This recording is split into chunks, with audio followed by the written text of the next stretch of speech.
नमस्कार, कैसे हैं आप? फिक्र आपकी में एक बार फिर से आपका स्वागत है। बहुत हलचल है, चाहे भारत की बात हो, विदेश की बात हो, गाजा की बात हो। एक और खबर आ रही है, वो बड़ी इंटरेस्टिंग है कि पुतिन 2024 में फिर से चुनाव लड़ने का मन नाहसद बना चुके हैं, बल्कि तैयारी भी कर चुके हैं।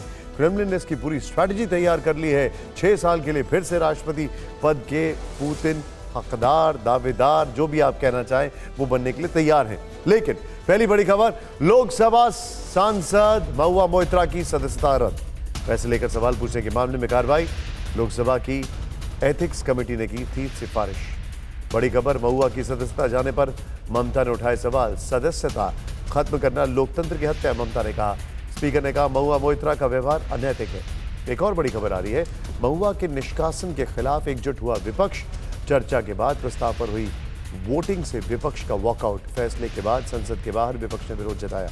बड़ी खबर, प्रधानमंत्री मोदी विपक्ष के सबसे लोकप्रिय नेता, 76% अप्रूवल रेटिंग के साथ पीएम नंबर 1 पर। मॉर्निंग कंसल्ट के सर्वे में पीएम मोदी सबसे ऊपर। एक और बड़ी खबर, विश्व की ये खबर आ रही थी, प्रधानमंत्री विश्व में सबसे मशहूर नेता हैं। राजस्थान, एमपी, छत्तीसगढ़ में बीजेपी के पर्यवेक्षक नियुक्त हो गए हैं। राजस्थान ऑब्जर्वर राजनाथ सिंह से प्रदेश अध्यक्ष सीपी जोशी मिले। जयपुर में रविवार या सोमवार को विधायक दल की बैठक मुमकिन है। एक और बड़ी खबर आ रही है, राहुल गांधी ने अपना विदेश दौरा रद्द कर दिया है। सूत्रों के हवाले से खबर, सिंगापुर, इंडोनेशिया, मलेशिया जाने वाले थे राहुल। दौरा रद्द होने का कारण अभी तक साफ नहीं है। बड़ी खबर, दिल्ली सरकार के मंत्रियों के विभागों में फेरबदल। कैलाश गहलोत और आतिशी के विभागों में फेरबदल। गहलोत को महिला बाल विकास, आतिशी को कानून मंत्रालय। एक और बड़ी खबर आ रही है, तेल अवीव में कुछ देर पहले एयर रेड सायरन गूंजे। सायरन बजने के बाद शेल्टर्स की तरफ भागे लोग। गाजा से हमास के रॉकेट अटैक का अलर्ट जारी हुआ है। फिर पुतिन 2024 में 5वीं बार राष्ट्रपति पद का चुनाव लड़ेंगे। पुतिन ने राष्ट्रपति चुनाव की उम्मीदवारी की घोषणा की। यूक्रेन युद्ध के बीच पुतिन ने उम्मीदवारी का ऐलान कर दिया। इन सभी खबरों के साथ अब आपको कर्टन रेजर में बताते हैं कौन कौन सी बड़ी खबरें जो इस वक्त हमारे सामने आ रही हैं। सबसे पहली खबर देखिए, अब बात करें पहली खबर की। क्या गाजा विनाश पट्टी बन चुका? गाजा में ऐसी तबाही युद्ध के 63वें दिन जो देखने को मिली, वो पहले कभी नहीं देखने को मिली। क्या नेतन्याहू बेरूत को गाजा बना देंगे? क्या इजराइल का ये प्रण मिडिल ईस्ट में तबाही लाएगा? नया गाजा, ये जो हम आपको दिखा रहे हैं। तीसरी खबर, गाजा युद्ध में पहली बार अमेरिकी दूतावास पर हमला हुआ। क्या दुनिया इस हमले का जवाब विश्व युद्ध के बदले के तौर पर देखेगी? चौथी खबर, मॉस्को में पुतिन रईसी के 9 कदमों की दुनिया में चर्चा इतनी क्यों है? क्या ये 9 कदम परमाणु युद्ध कराएंगे? और पांचवी खबर, आज महुआ मोइत्रा से संसद की सदस्यता छिन गई। इस मुद्दे पर दिन भर कैसे सियासी संग्राम छिड़ा था, रिपोर्ट दिखाएंगे आपको। लेकिन पहली बड़ी खबर, आज गाजा की फिक्र करना सबसे ज्यादा जरूरी है, क्योंकि गाजा में उत्तर से लेकर दक्षिण तक इजराइल ने भीषण बमबारी की है। बम वर्षा के बीच अब इजराइल ने हमास के लड़ाकों को दम घोट कर मारने की तैयारी कर ली है। पिछले 24 घंटे में आईडीएफ ने हमास के 450 से ज्यादा ठिकानों पर जबरदस्त स्ट्राइक किए। कई बार तो 2-2 घंटे नॉनस्टॉप अटैक किया। कई बिल्डिंग्स नेस्तनाबूद कर दी गई हैं। सबसे बड़ी खबर यह है कि अब गाजा युद्ध में पहली बार केमिकल वेपन की एंट्री हो गई है, ऐसे सबूत दिखाई दे रहे हैं। क्या हमास लड़ाकों को तड़पा कर मारने की तैयारी है? और इसके साथ ही सिनवार के सफाई में अब बस कुछ घंटे ही बाकी बचे हैं, क्योंकि दावा है कि वो घिर चुका है। अंतिम प्रहार के लिए सही वक्त का इंतजार है। सबसे पहले गाजा में आईडीएफ के विध्वंस की ग्राउंड रिपोर्ट, जहां इजरायली फोर्सेस ने ऐसा हमला किया कि तस्वीरें वाकई में हैरान करती। बमबारी बर्बादी में घिरे गाजा का मंजर देखकर लगता है कि यहां अब कोई जिंदा नहीं बचेगा, क्योंकि पूरे गाजा में इसी तरह जबरदस्त अटैक हो रहे हैं। किसी को नहीं पता कब कहां से कोई बम या मिसाइल आकर गिर जाए और सब कुछ तबाह कर दे, क्योंकि अब गाजा का पूरा इलाका ही वॉर जोन बन चुका है।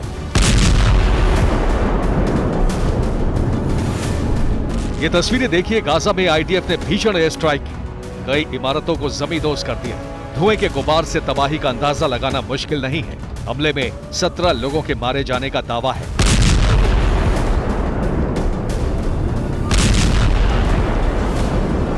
खान यूनिस तो जैसे जल्द खंडहर में तब्दील होने वाला है। तस्वीरें यही तस्दीक कर रही हैं। खान यूनिस में इजरायली वॉरप्लेन ने जबरदस्त बमबारी की है। कई इलाकों को दहला कर रख दिया है। बीते 24 घंटों में इजरायल ने उत्तर से लेकर दक्षिणी गाजा तक बहुत तेज हमले किए हैं। जबालिया कैंप इलाके में नगर पालिका की बिल्डिंग को टारगेट किया गया। आईडीएफ ने स्ट्राइक कर बिल्डिंग को जमींदोज कर दिया। दावा है कि इस बिल्डिंग में हमास के लड़ाकों ने पनाह ली हुई थी। आईडीएफ लगातार दावा करता रहा है कि हमास के लड़ाकों ने स्कूलों, अस्पतालों समेत सार्वजनिक स्थानों को अपना ठिकाना बनाया हुआ है। इसी दावे के साथ इजरायली फोर्सेस ने फिलिस्तीन यूनिवर्सिटी की इमारत को निशाना बनाया। ग्राउंड ऑपरेशन में बिल्डिंग का वजूद ही मिटा दिया। आईडीएफ अब पूरे गाजा में ऑपरेशन कर रही है। आईडीएफ के जवान और टैंक फिलिस्तीन स्क्वायर तक पहुंच चुके हैं और हमलों को अंजाम दे रहे हैं। दावा किया जा रहा है कि गाजा जंग में केमिकल वेपन की एंट्री हो चुकी है। जबालिया कैंप की तस्वीरें देखकर इजरायल पर केमिकल अटैक का आरोप लग रहा है, क्योंकि पूरा जबालिया कैंप जहरीले धुएं की चपेट में आ गया है और लोगों को सांस लेने में तकलीफ हो रही है। हालात ये हैं कि जान बचाने के लिए लोगों को मास्क पहनना पड़ रहा है। केमिकल अटैक के आरोपों के बीच देर अल बलहा इलाके में इजरायल ने बीती रात फास्फोरस बम दागे।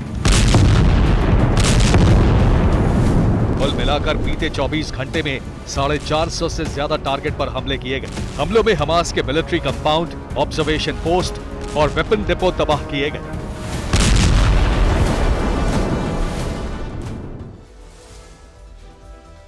इजरायली फोर्सेस पर गाजा में लोगों को जिंदा जलाकर मारने के आरोप लग रहे हैं। आरोपों के पीछे हमले और आग की ये तस्वीरें हैं। दावा है कि आईडीएफ ने उत्तरी गाजा के एक शेल्टर कैंप पर भीषण बमबारी की। बमबारी के बाद कैंप में आग की लपटें साफ देखने को मिली। इस आगजनी की चपेट में आकर कई लोग जिंदा जल गए हैं। हालांकि इस दावे की कोई आधिकारिक पुष्टि नहीं हो पाई है। इस बीच हमास का डिप्टी चीफ याह्या सिनवार कहां है, ये सवाल जस का तस है। कल हमने इस वक्त अपने शो में दिखाया था कि आईडीएफ ने हमास के डिप्टी चीफ सिनवार का घर घेरने का दावा किया है। आईडीएफ ने अपने दावे को पुख्ता साबित करने के लिए एक वीडियो भी जारी किया था। वो वीडियो आपके टीवी स्क्रीन पर है। याह्या सिनवार यानी गाजा का लादेन और 7 अक्टूबर के हमले का मास्टरमाइंड, आज उसी याह्या सिनवार की लोकेशन पर एक बड़ा अपडेट आया है। आईडीएफ ने याह्या सिनवार को लेकर एक और दावा किया। ये दावा क्या है और आईडीएफ के दावे को हमास ने कैसे काउंटर किया, ये रिपोर्ट देखें।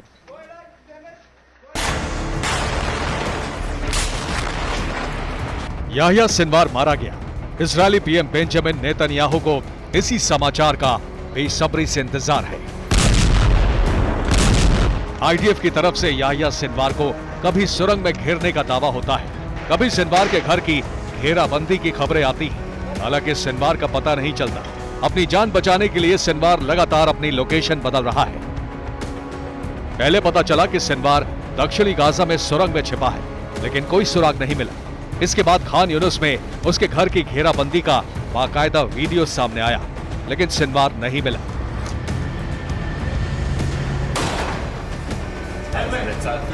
आईडीएफ के सिनवार के घर की घेराबंदी के दावे को हमास ने खारिज कर दिया है। सोशल मीडिया पर सिनवार की एक तस्वीर वायरल हो रही है, जिसमें वो एक मकान के मलबे के सामने कुर्सी पर बैठा है। तस्वीर को लेकर दावा है कि ये साल 2021 की है, जब इजरायली एयर स्ट्राइक में उसका घर नष्ट हो गया था। इसके बाद सिनवार ने दोबारा घर नहीं बनाया, तो आईडीएफ का दावा पूरी तरह गलत है। याह्या सिनवार को लेकर एक और दावा किया जा रहा है। दावे के मुताबिक सिनवार साउथ गाजा के खान यूनुस से राफा बॉर्डर की तरफ भाग गया है। राफा बॉर्डर वो इलाका है जहां शरणार्थियों के कई बड़े कैंप्स लगे हैं और इसी बॉर्डर के जरिए राहत सामग्री गाजा की धरती में प्रवेश कराया जाता है। बस इसी बात का फायदा उठाकर सिनवार राफा में कहीं छिपा बैठा हो सकता है। शायद यही वजह है कि इजरायली एयरफोर्स ने राफा के इलाके में एयर स्ट्राइक की। इस स्ट्राइक में 7 लोगों की मौत हुई और 21 लोगों के घायल होने का दावा है। दरअसल गाजा बॉर्डर का इलाका मिस्र के सिनाई से सटा है। यहाँ कुछ दिन पहले शरणार्थियों के लिए करीब 5 मस्जिदों को खोला गया। मीडिया रिपोर्ट्स के मुताबिक ऐसी ही एक मस्जिद में बनी सुरंग से सिनवार खान यूनुस से भाग निकला है। इस बीच आईडीएफ ने दावा किया है कि उसे खान यूनुस में ग्राउंड ऑपरेशन के दौरान सिनवार का क्रेडिट कार्ड मिला है। हालांकि ये क्रेडिट कार्ड एक्सपायर हो चुका है। वैसे हकीकत ये भी है कि सिनवार जैसे लोग क्रेडिट कार्ड का इस्तेमाल नहीं करते, क्योंकि उन्हें अपनी लोकेशन ट्रेस होने का खतरा होता है। दक्षिण गाजा के खान यूनिस से इजरायली डिफेंस फोर्सेस की 98th डिवीजन का वीडियो सामने आया। 98th डिवीजन के सैनिक खान यूनिस में बढ़त बनाते हुए आगे बढ़ रहे हैं। यहाँ हमास के कई ठिकाने सुरंगों को तबाह करने का दावा किया गया है, साथ ही हमास के कई लड़ाकों को ढेर किया गया है। गाजा के साथ ही इधर लेबनान में के मोर्चे पर भी भीषण लड़ाई छिड़ गई। बीते 24 से 48 घंटे में यहाँ हलचल काफी तेज हो गई। इजराइल की एयर स्ट्राइक लेबनान में हिजबुल्लाह के ठिकानों पर बढ़ गई। बमों की बौछार की जा रही है। लेबनान में हाहाकार मचा हुआ है। नेतन्याहू ने चेतावनी दी है कि अब वो लेबनान को भी नहीं छोड़ने वाले। लेबनान के साथ 3 और मोर्चों पर जंग छिड़ी हुई है। आप इनके बारे में भी जान लीजिए। इस वक्त मिडिल ईस्ट में लेबनान, यमन और सीरिया और इराक 4 फ्रंट सुलग रहे हैं। ये देखिए जरा आप, जबकि गाजा में पहले से ही तबाही मची हुई है। यानी कुल मिलाकर जंग के 5 फ्रंट, हर तरफ से विध्वंसक युद्ध जारी, जिसमें इजराइल के साथ अमेरिकी ठिकाने पर भी अटैक हो रहा है। लेकिन पहले आप लेबनान में क्या हुआ ये जान लीजिए।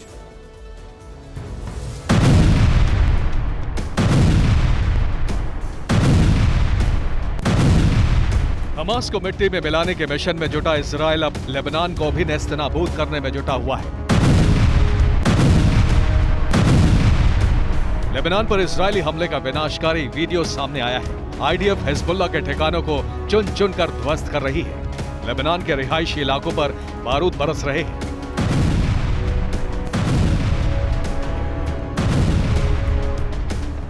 इजराइल की बमबारी में हिजबुल्लाह के कई हथियार डिपो तबाह हो गए। रॉकेट लॉन्चर सेंटर्स को भी टारगेट किया गया। तबाही का मंजर देखकर लगता है कि इजराइल किसी भी हाल में अपने सबसे खूंखार दुश्मन हिजबुल्लाह की धरती को रक्त रंजित किए बिना छोड़ने वाला नहीं है।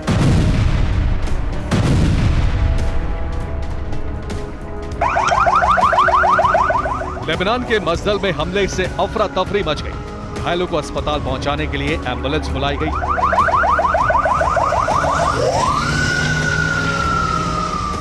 हमास से जंग के बीच हिजबुल्लाह इजराइल के लिए दूसरा बड़ा सिरदर्द बना हुआ है। लिहाजा इजराइल ने भी उस पर हमले तेज कर दिए हैं।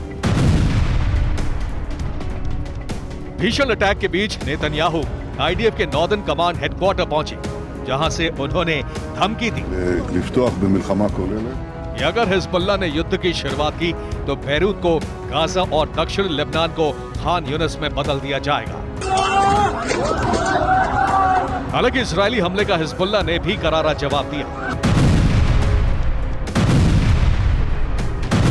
काउंटर अटैक करते हुए हिजबुल्लाह ने नॉर्थ इजराइल पर रॉकेट दागे, लेकिन इजरायली डिफेंस सिस्टम ने हमले को नाकाम कर दिया।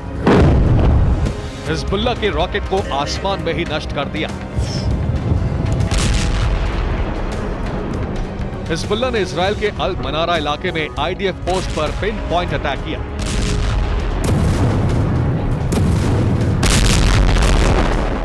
हमले में आईडीएफ की पोस्ट तबाह हो गई।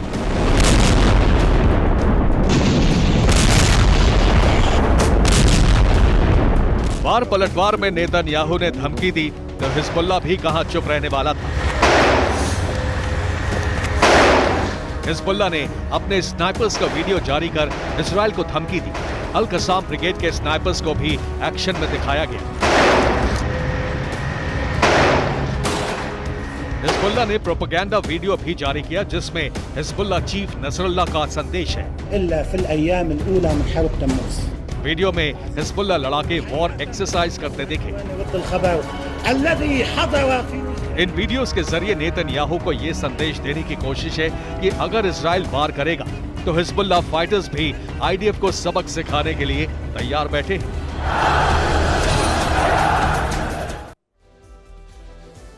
अब सवाल यह है कि हिजबुल्लाह के किस एक्शन पर नेतन्याहू भड़के और लेबनान की राजधानी बेरूत को गाजा बना डालने की धमकी दी है। हमास के समर्थन में हिजबुल्लाह हमले कर रहा है।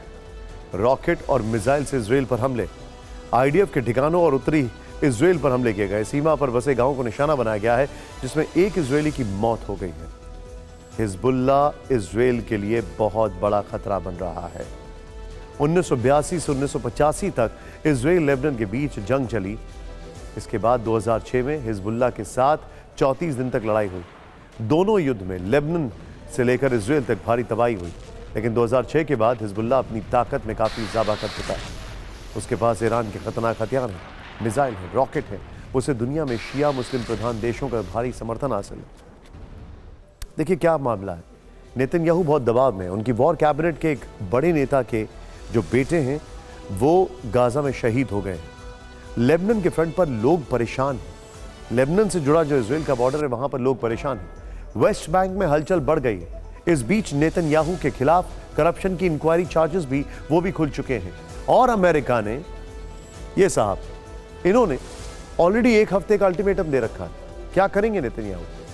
हालांकि अब खबर इस मोर्चे की करते हैं। इजराइल का दोस्त अमेरिका टारगेट पर है। इजराइल से 1100 किलोमीटर दूर बगदाद में आज अमेरिकी दूतावास को निशाना बनाया गया। गाजा युद्ध में यह पहली बार है जब दूतावास को टारगेट कर ग्रीन जोन में बॉम्ब एक्सप्लोजन्स की आवाज सुनाई दी। करीब 2 दर्जन अटैक हुए ऐसा कहा जा रहा है। सीधे ये बाइडेन को चुनौती है।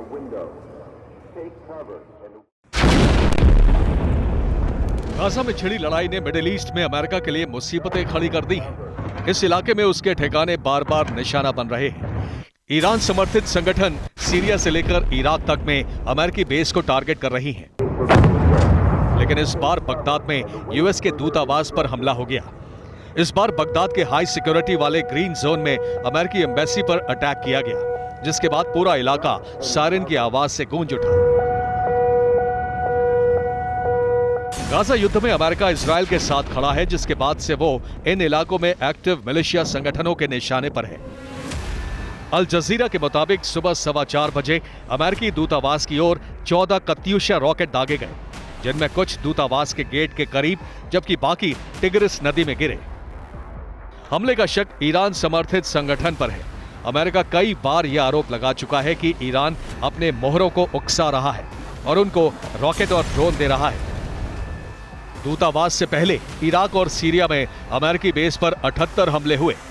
इराक में 37 और सीरिया में 41 हमले हो चुके हैं और इन हमलों में अमेरिका के 60 सैनिक घायल हुए। हालांकि अमेरिका भी इन हमलों का जवाब देता रहा है, लेकिन मिलिशिया ग्रुप के हमले नहीं रुक रहे।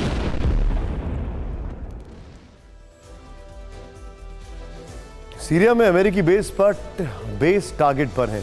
अब उसके साथ ही इजराइल ने वहां हमले शुरू कर दिए। सीरिया के हदर में इजरायली सेना ने अटैक किया है। वहां ईरान समर्थित मिलिशिया के ठिकानों को टारगेट किया गया है। इजरायली सेना की मिलिशिया पर ताबड़तोड़ गोलीबारी की गई। दावा है कि आईडीएफ के हमले में इन संगठनों को भारी नुकसान पहुंचा है। सीरिया सीमा के पास भी इजराइल में 4 लोग मारे गए हैं। एक कार को निशाना बनाकर यह हमला किया गया। लेकिन एक संगठन और है जो अमेरिका और इजराइल दोनों को कड़ी चुनौती दे रहा है। हम बात कर रहे हैं यमन के हथियारबंद संगठन हूती की। गाजा युद्ध में वो भी हमास का साथ दे रहा है। लेकिन इस बीच एक बड़ी खबर आई है। यूएस मीडिया में दावा है कि अमेरिका ने इजराइल को आगाह किया है कि वो हूती के हमलों का जवाब न दे। सवाल है कि अमेरिका ने ऐसा क्यों किया? वो हूती से नहीं भिड़ना चाहता है या प्लान कुछ और है?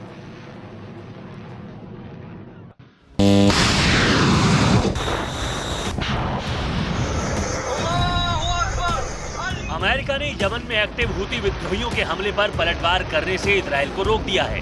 पेंटागन ने कहा है कि हूती के पीछे ईरान खड़ा है, वहीं से उसे हथियार भी मिल रहे हैं। 7 अक्टूबर से शुरू हुई भीषण लड़ाई के बाद से ही हूती ने कई बार इजराइल पर मिसाइल दागी। बुधवार को भी उसने इलॉट शहर को निशाना बनाया, लेकिन इजराइल के एरो डिफेंस सिस्टम ने उसे लाल सागर में ही मार गिराया। तो सवाल है कि इजराइल को अपनी रक्षा से अमेरिका क्यों रोक रहा है? क्या खूंखार हूती को छोड़ दिया जाएगा? वॉल स्ट्रीट जर्नल की रिपोर्ट के मुताबिक हूती को किसी कीमत पर बख्शा नहीं जाएगा, बल्कि अमेरिका ने इजराइल से कहा है कि वो हूती को खुद सबक सिखाएगा। गाजा युद्ध के बाद से ही मिडिल ईस्ट में अमेरिकी नेवी की तैनाती बढ़ गई। उसके युद्धपोत हर तरफ डेरा डाले हुए हैं। कई बार ऐसा भी हुआ जब हूती विद्रोहियों की ओर से दागी गई मिसाइल को अमेरिका ने इंटरसेप्ट किया। दरअसल अमेरिका को डर है कि यमन में इजराइल के हमलों से गाजा जंग का विस्तार हो सकता है। हूती पर हमले की वजह से हिजबुल्लाह भी अटैक तेज करेगा। हूती और हिजबुल्लाह दोनों को ईरान का समर्थन हासिल है। ऐसे में ईरान अगर जंग में उतरा तो पूरा मिडिल ईस्ट वॉर जोन बन जाएगा। तबाही को रोकना मुश्किल हो जाएगा। अमेरिका का दूसरा डर ये भी है कि हूती विद्रोही अरब देशों के भी दुश्मन हैं। इसका मतलब ये हुआ कि हूती सऊदी अरब और यूएई को निशाना बना सकता है। तेल की पाइपलाइनों और कुओं पर हमले की धमकी दी गई है। सऊदी अरब पर खतरा इसलिए भी है क्योंकि इस युद्ध के दौरान यमन की ओर से दागी गई मिसाइल गिराने में वो भी शामिल रहा है।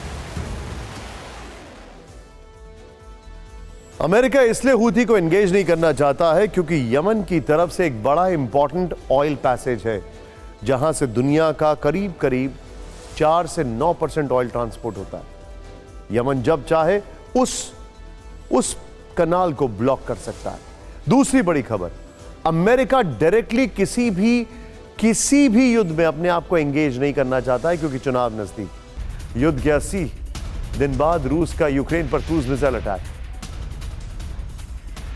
रूस ने यूक्रेन पर दागी 19 क्रूज मिसाइलें। यूक्रेनी डिफेंस सिस्टम ने 14 मिसाइलें मार गिराने का दावा किया है। 1480 में से सर्दी में रूसी टारगेट पर यूक्रेन के एनर्जी इंफ्रास्ट्रक्चर। रूसी पोजीशन पर यह अटैक यूक्रेनी ब्रैडले की फायरिंग का है, जो बताने के लिए काफी है कि रूस यूक्रेन की जंग में तबाही का नया चैप्टर विंटर वॉर जुड़ चुका है, जिसमें आमने सामने की लड़ाई से ज्यादा फोकस अब आर्टिलरी से युद्ध लड़े जाने पर किया जा रहा है। इसका एक और सबूत क्रास्नोलिमंस्क फ्रंट से मिला, जहां यूक्रेनी सैनिकों के ठिकानों को रूसी फोर्स ने गोलाबारी करके तबाह कर दिया। जंग के मैदान में यूक्रेनी टैंक तोप भी उतनी ही शिद्दत से गरज रही हैं। ये एक्शन स्वीडन की 155 mm self propel gun Archer के एक्शन का है, जिसने रूसी ठिकानों पर तबाही मचाई। रूस की इवानोवो एयरबॉर्न फोर्स इस तरह के हमलों का जवाब ड्रोन अटैक से दे रही है। यूक्रेनी टैंक तबाह करने के साथ साथ कई यूक्रेनी सैनिकों के मारे जाने का दावा किया गया। ज़ेपोरिज़िया फ्रंट पर रूस का ये बख्तरबंद वाहन मोर्चे पर जा रहा था, लेकिन यूक्रेन की 65वीं मैकेनाइज्ड ब्रिगेड के टारगेट पर आ गया। जानकार मान रहे हैं कि इस विंटर वॉर का सबसे ज्यादा नुकसान यूक्रेन को उठाना पड़ रहा है, क्योंकि रूस अब यूक्रेन के लोगों को सर्दी में 3rd डिग्री टॉर्चर महसूस कराने के लिए एनर्जी सेक्टर पर अटैक ज्यादा कर रहा है। गुरुवार को फ्रंट लाइन पर यूक्रेन के एक ऐसे ही थर्मल पावर प्लांट पर शेलिंग करके काफी नुकसान पहुंचाया गया, जिसके बाद कीव के एनर्जी से जुड़े अधिकारियों ने जानकारी दी कि इस हमले के कारण 2 पावर यूनिट बंद करनी पड़ी। यूक्रेनी मंत्रालय ने अपनी वेबसाइट पर जानकारी दी कि इन रूसी हमलों और उससे पैदा हुए तकनीकी कारणों की वजह से 408 बस्तियां अंधेरे में डूब गई। सर्दी में गिरते तापमान के बीच ये किस कदर चिंता का विषय है, इसे ऐसे समझिए। संयुक्त राष्ट्र के अधिकारियों ने यूएनएससी को बताया कि यूक्रेन की ऊर्जा सुविधाओं पर बढ़ते रूसी हमलों से पूरे देश में मानवीय स्थिति खराब हो रही है। सहायक महासचिव मिरोस्लाव जेनका ने इसके साथ ये अपील की कि रूस को ऐसे हमले नहीं करने चाहिए जो अंतर्राष्ट्रीय मानवीय कानूनों का उल्लंघन करता हो। पुतिन एक तरफ यूक्रेन पर हमले तेज कर रहे हैं, वहीं यूक्रेन से लेकर गाजा तक वो अमेरिका को कूटनीतिक मोर्चे पर घेरने की कोशिश में। पुतिन कल यूएई और सऊदी अरब का दौरा करके मॉस्को लौटे और यहां उन्होंने ईरान के राष्ट्रपति रईसी से मुलाकात की। आप जानते हैं उन्होंने क्या कहा रईसी से? उन्होंने कहा, जब मैं यूएई जा रहा था तो मैंने सोचा रास्ते में मैं ईरान की ओर ड्रॉप कर जाऊं, लेकिन फिर मैंने सोचा कि नहीं, अभी समय कम है और आप यहां पर आ ही रहे हैं तो आपसे यहीं पर मुलाकात हो जाएगी और आपके सुप्रीम लीडर को मेरी तरफ से बहुत सारी शुभकामनाएं। ये पुतिन के शब्द थे। 5 घंटे चली इस मीटिंग में वॉशिंगटन परेशान है, क्योंकि ईरान और पुतिन की जो मुलाकात हुई है, ईरान और रूस की मुलाकात से वॉशिंगटन में एक हलचल बढ़ गई है कि ये कौन सा डिफेंस और एनर्जी का टाई अप तैयार हो चुका है। क्रेमलिन के सेंट्रल हॉल में ईरान के राष्ट्रपति रईसी ने पुतिन से मिलने के लिए 6 कदम आगे बढ़ाए और उनका इंतजार कर रहे पुतिन ने हाथ मिलाने के लिए 3 कदम आगे बढ़ाया। रईसी ने इस दौरान पुतिन को अस्सलाम वालेकुम कहा, तो पुतिन ने जवाब में उन्हें वालेकुम अस्सलाम कहा। इसके बाद मॉस्को में दोनों लीडर्स के बीच करीब 5 घंटे तक मीटिंग हुई। इस दौरान रईसी ने पुतिन के सामने मिडिल ईस्ट में गाजा युद्ध का मुद्दा उठाया। इजराइल पर नरसंहार और अमेरिका के साथ साथ पश्चिमी देशों पर इजरायली अपराधों के साथ देने का आरोप मढ़ा। ये भी कहा कि मानवाधिकार की रक्षा करने वाले सभी अंतर्राष्ट्रीय संगठन भी इस नरसंहार पर चुप्पी साधे हैं। 5 घंटे बाद रईसी पुतिन के बीच ये मीटिंग जब खत्म हुई, तब भी रूस ईरान रिश्तों में गर्मजोशी दिखी। पुतिन रईसी को उनकी कार तक छोड़ने आए। रूसी न्यूज एजेंसी तास के मुताबिक इस दौरान रईसी पश्चिम के रवैये को लेकर खासे नाराज दिखे। उन्होंने पुतिन से कहा कि गाजा में नरसंहार केवल मध्य पूर्व ही नहीं बल्कि पूरी मानवता पर खतरे जैसा है, इसलिए इजरायली बमबारी को हर हाल में रोकना होगा। पुतिन खुद इस हमले पर पहले से काफी मुखर है। वो जब यूएई और सऊदी की यात्रा पर थे तब वहां से भी उन्होंने गाजा युद्ध पर अमेरिका की परेशानी बढ़ाने वाला बयान दिया था। लेकिन रईसी और पुतिन की इस दोस्ती पर अमेरिका ने क्या कहा, ये जानना भी दिलचस्प है। मॉस्को में इस हाई प्रोफाइल मुलाकात के बीच अमेरिका ने चेतावनी दी कि ईरान रूस से घातक हथियारों का जखीरा खरीदेगा और उन रूसी हथियारों के दम पर मध्य पूर्व को अस्थिर करने की कोशिश करेगा, जबकि रूस ईरान से मिली बैलिस्टिक मिसाइल की शक्ति का इस्तेमाल यूक्रेन के खिलाफ करेगा। ये तनाव तब है जब बाइडेन एक दिन पहले ही चेतावनी दे चुके हैं कि अगर यूक्रेन को मदद बंद की गई तो रूस जंग जीत लेगा और फिर नेटो देशों पर भी हमला करेगा।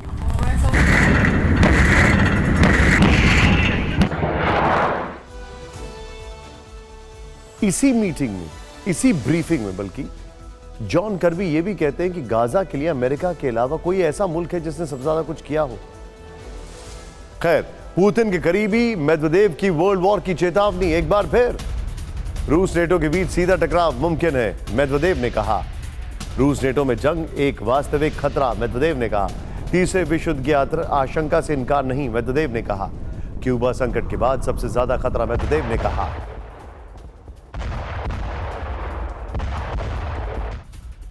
और ये मेदवेदेव तब कह रहे हैं जब बाकायदा रशिया के इंटेलिजेंस चीफ ने यह कहा है कि मॉस्को की ओर देख रहा अमेरिका एक और वियतनाम के लिए तैयार हो जाए। रूस की चेतावनी महायुद्ध का ऐलान है। और बात जहां तक यूक्रेन युद्ध की है तो पुतिन का हर दांव यहां भारी पड़ रहा है। यूक्रेन और अमेरिका की परेशानी बढ़ाने वाली एक सनसनीखेज रिपोर्ट न्यूज़वीक ने दी। इस रिपोर्ट के मुताबिक पुतिन ने बहुत पहले सीक्रेट तरीके से एक सुसाइड स्क्वाड बनाया था। इसे स्टॉर्म जी दस्ता कहा जा रहा था, जिसमें महीनों से हजारों कैदी भर्ती किए जा रहे थे, जिन्हें सबसे भीषण लड़ाई वाली जगह भेजा जा रहा था। हालांकि ना कभी रूसी रक्षा मंत्रालय ने और ना ही रूसी सैन्य अधिकारियों ने इसका खुलासा किया।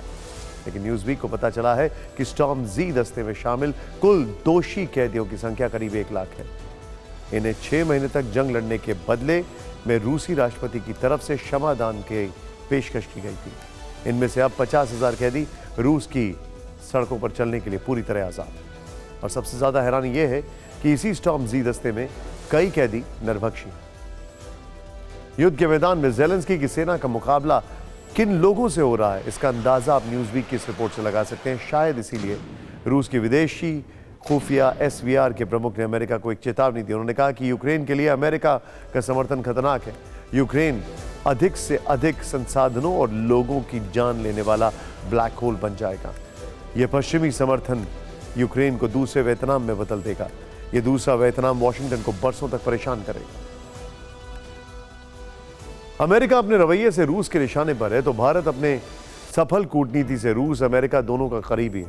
पुतिन ने कल प्रधानमंत्री मोदी की जमकर तारीफ की। पुतिन ने कहा कि मोदी की गारंटी भारत के विकास की गारंटी है। कोई भी मोदी को मजबूर नहीं कर सकता है और प्रधानमंत्री मोदी राष्ट्रहित में फैसले से चौंकाते हैं। यकीन मानिए ये एक बहुत बड़ा स्टेटमेंट है। ये एक बहुत बड़ा स्टेटमेंट है प्रधानमंत्री मोदी के लिए, क्योंकि ऐसा ही स्टेटमेंट जो बाइडेन की तरफ से भी आ रहा है। तो दुनिया के 2 ऑपोजिट पोल्स में एक वर्ल्ड लीडर के तौर पर व्यक्ति कॉमन फैक्टर बनकर सामने आ रहा है। मोदी के मुरीद पुतिन। पुतिन ने क्या कहा? मोदी की वजह से रूस और भारत के मजबूत संबंध। नंबर 1, मोदी को धमकाया मजबूर नहीं किया जा सकता है। भारतीयों के हितों के लिए मोदी सख्त दिखते हैं। मोदी के राष्ट्र हितों के फैसले मुझे चौंकाते हैं।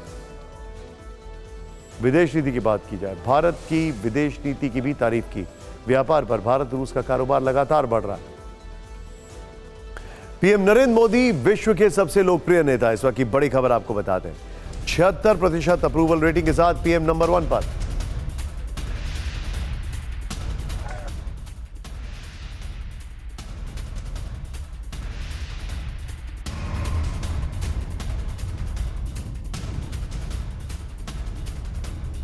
ग्लोबल सर्वे एजेंसी मॉर्निंग कंसल्ट के सर्वे में पीएम मोदी सबसे ऊपर।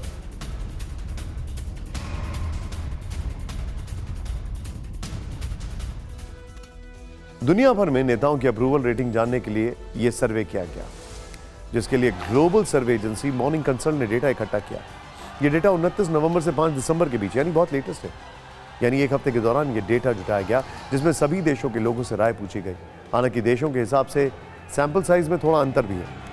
इस आधार पर मॉर्निंग कंसल्ट ने जो रिजल्ट जारी किया उसके मुताबिक दुनिया में 76% अप्रूवल रेटिंग के साथ प्रधानमंत्री मोदी पहले पायदान पर है। दूसरे नंबर पर मेक्सिको के राष्ट्रपति आंद्रे मैनुअल लोपेज, जिनकी अप्रूवल रेटिंग 66% है, 10% का डिफरेंस है। तीसरे नंबर पर 58% के साथ अप्रूवल रेटिंग के साथ स्विट्जरलैंड के प्रेसिडेंट एलन बर्सेट हैं। ये देखें जरा। फिर उनके नीचे ब्राजील के राष्ट्रपति लूला दा सिल्वा, इनकी रेटिंग 49% है। सर्वे में 47% रेटिंग के साथ पांचवें नंबर पर ऑस्ट्रेलिया के पीएम एंथनी एल्बनीज हैं। छठे नंबर पर इटली की पीएम जॉर्जिया मेलोनी है, उनकी अप्रूवल रेटिंग 41% है। छठा नंबर तक तो बता दिया, बाइडेन कहां है? खैर जाने दिए, उनके चुनाव नजदीक है। अब राजनीति की वो खबर जिसने दिल्ली से बंगाल तक सियासी तापमान बढ़ा दिया। आज टीएमसी की सांसद महुआ मोइत्रा लोकसभा के एक फैसले से पूर्व सांसद बन गई। पैसे लेकर सवाल पूछने के मामले में महुआ मोइत्रा की संसद सदस्यता खत्म हो गई। लोकसभा की एथिक्स कमेटी ने अपनी रिपोर्ट में महुआ की सदस्यता रद्द करने की सिफारिश की थी। संसदीय कार्य मंत्री प्रहलाद जोशी ने महुआ की सदस्यता रद्द करने का प्रस्ताव पेश किया। लोकसभा में चर्चा के बाद प्रस्ताव पर वोटिंग हुई और फिर महुआ मोइत्रा को संसद से निष्कासित करने का प्रस्ताव पास हो गया। हालांकि विपक्ष ने वोटिंग के दौरान बॉयकॉट किया। इस फैसले के बाद संसद के बाहर विपक्ष ने शक्ति प्रदर्शन किया। कांग्रेस सहित कई विपक्षी दलों के नेता महुआ मोइत्रा के साथ गांधी प्रतिमा के पास इकट्ठा हुए। कांग्रेस की पूर्व अध्यक्ष सोनिया गांधी भी महुआ के साथ दिखी। विपक्ष कह रहा है कि सरकार ने बहुमत के दम पर महुआ मोइत्रा के साथ अन्याय किया। सदस्यता जाने के बाद महुआ मोइत्रा का पहला रिएक्शन आया। उन्होंने कहा कि उनके खिलाफ कोई सबूत नहीं, उन्हें अडानी के खिलाफ बोलने की सजा मिली। सांसद श्रीमती महुआ मोइत्रा का आचरण अनैतिक और संसद सदस्य के रूप में अशोभनीय है, इसलिए संकल्प करती है कि उन्हें लोकसभा की सदस्यता से निष्कासित कर दिया जाए। जो विरोध में ना कहें, मेरे विचार में निर्णय हाँ वालों के पक्ष हुआ, हाँ वालों के पक्ष में प्रस्ताव स्वीकृत हुआ। The Ethics Committee, which was set up to serve as a moral compass for members. Instead, it has been abused egregiously today to do exactly what it was never meant to do, which is to bulldoze the opposition and become another weapon to thokdo us into submission. The Ethics Committee, without getting to the root of this, has decided to hang me. It refused to summon the businessmen to orally testify, and there is no evidence of any cash, of any gifts anywhere. The Ethics Committee has no power to expel. You have assumed the powers of a quasi-judicial authority and imposed a penalty on me that you have no power to do. You have disregarded due process, proportionality, and abused every tenet. This is the beginning of your end. जब नाश मनुष्य पर छाता है तो पहले विवेक मर जाता है. I am 49 years old. I will fight you for the next 30 years inside parliament, outside parliament, in the gutter, on the streets. আদিম হিংস্র মানবিকতার যদি আমি কেউ হই, স্বজন হারানো শ্মশানে তোদের চিতা আমি তুলবই. We will see the end of you. Do not wonder. Punjab, Sindh, Gujarat, Maratha, Dravida, Utkala, Bongo. You don't have the Punjab. Sindh is not ours. Dravid is not yours. Utkal is not yours. Bongo is not yours. Where do you think you're going to rule us? Where do you think you get this brute majority from? The Ethics Committee has no power to expel.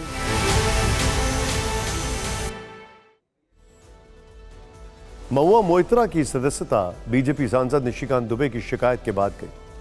Nishikant Dubey ने यह शिकायत supreme court के वकील जय अनंत देहाद्राई की मदद से की। निशिकांत दुबे ने शिकायत में जय अनंत देहाद्राई की डिटेल रिसर्च का हवाला दिया था। बीजेपी सांसद निशिकांत दुबे ने 15 अक्टूबर को लोकसभा स्पीकर को चिट्ठी लिखकर शिकायत की। स्पीकर ने मामला लोकसभा की एथिक्स कमेटी को भेजा। एथिक्स कमेटी ने 25 दिन की जांच की। महुआ मोइत्रा और दूसरे पक्षों से सवाल जवाब किए गए। एथिक्स कमेटी ने सभी पक्षों को सुनने और जांच करने के बाद 495 पन्नों की रिपोर्ट तैयार की। एथिक्स कमेटी ने रिपोर्ट लोकसभा में पेश की, जिसमें महुआ मोइत्रा की सदस्यता रद्द करने की सिफारिश की गई। संसदीय कार्य मंत्री प्रहलाद पटेल ने महुआ की सदस्यता रद्द करने का प्रस्ताव पेश किया। लोकसभा में प्रस्ताव पर चर्चा के बाद वोटिंग हुई, जिसमें महुआ की सदस्यता रद्द करने का प्रस्ताव को पास कर दिया गया। एथिक्स कमेटी की रिपोर्ट और संसदीय मंत्री प्रहलाद जोशी के प्रस्ताव पर लोकसभा में चर्चा हुई। सरकार और विपक्ष की तरफ से क्या क्या दलीलें दी गईं, आपको थोड़ी देर में दिखाएंगे, लेकिन पहले आपको दिखाते हैं कि महुआ मोइत्रा के लोकसभा से निष्कासन के बाद टीएमसी प्रमुख ममता बनर्जी ने क्या कहा और कैसे इससे राजनीति शुरू होगी।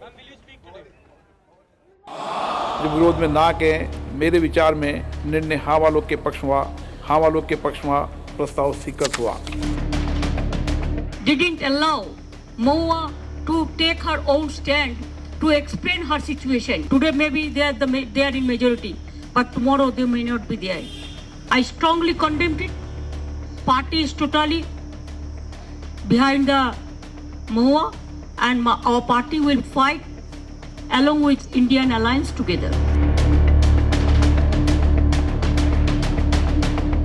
बेबुनियाद तथ्यों पर आधारहीन और सिर्फ बदले की भावना से ये किए गए हैं। उसने तो स्वयं उन्होंने स्वीकारा है, मुझे ऐसे ब्रांड का स्कार्फ मिला है, ऐसे ब्रांड का लिपस्टिक मिला है, इन्होंने तो इनकार नहीं किया है।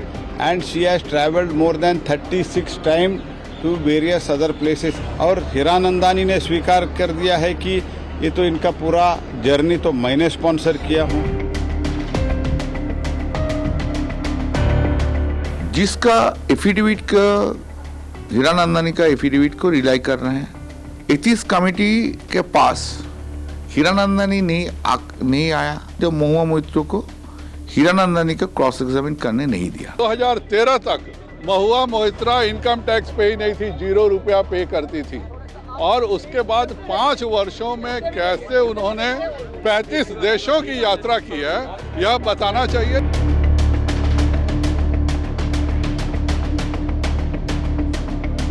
कम आप सुनते तो वो भी आपको गवारा नहीं, जो चीज आपके मैंडेट में नहीं है वो आप कर बैठे। तो जाहिर तौर पर मेरा मानना है कि आपने ये संदेश दे दिया कि गोडसे को देशभक्त बताने वाला गांधी के हत्यारा वो संसद में बैठे। सांसदों के शपथ लेने का बाद संसद का धर्म इन्होंने भ्रष्ट कर दिया।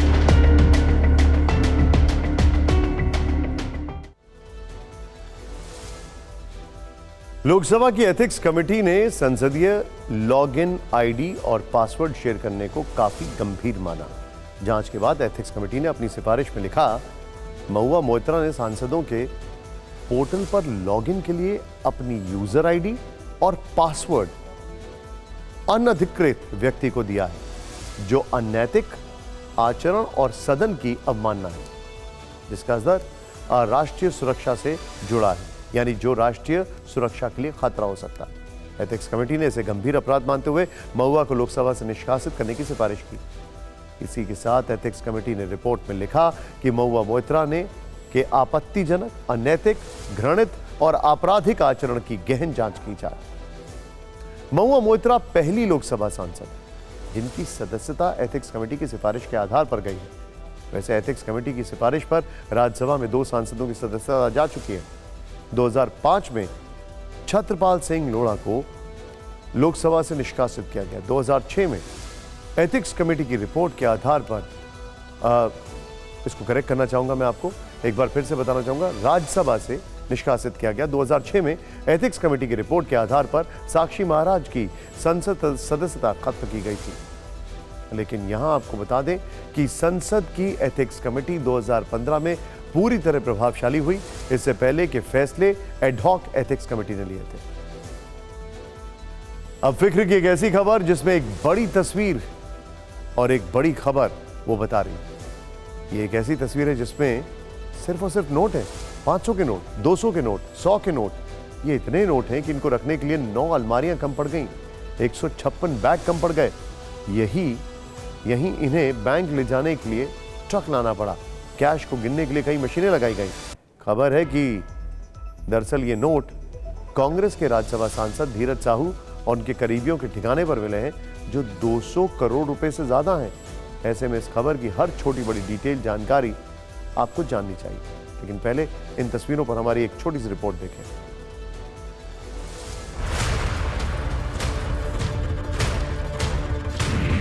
हर तरफ नोट ही नोट, 500 के नोट, 200 के नोट, 100 के नोट, एक दो नहीं 9 अलमारियों में नोट, एक दो नहीं बल्कि 156 बैग में नोट।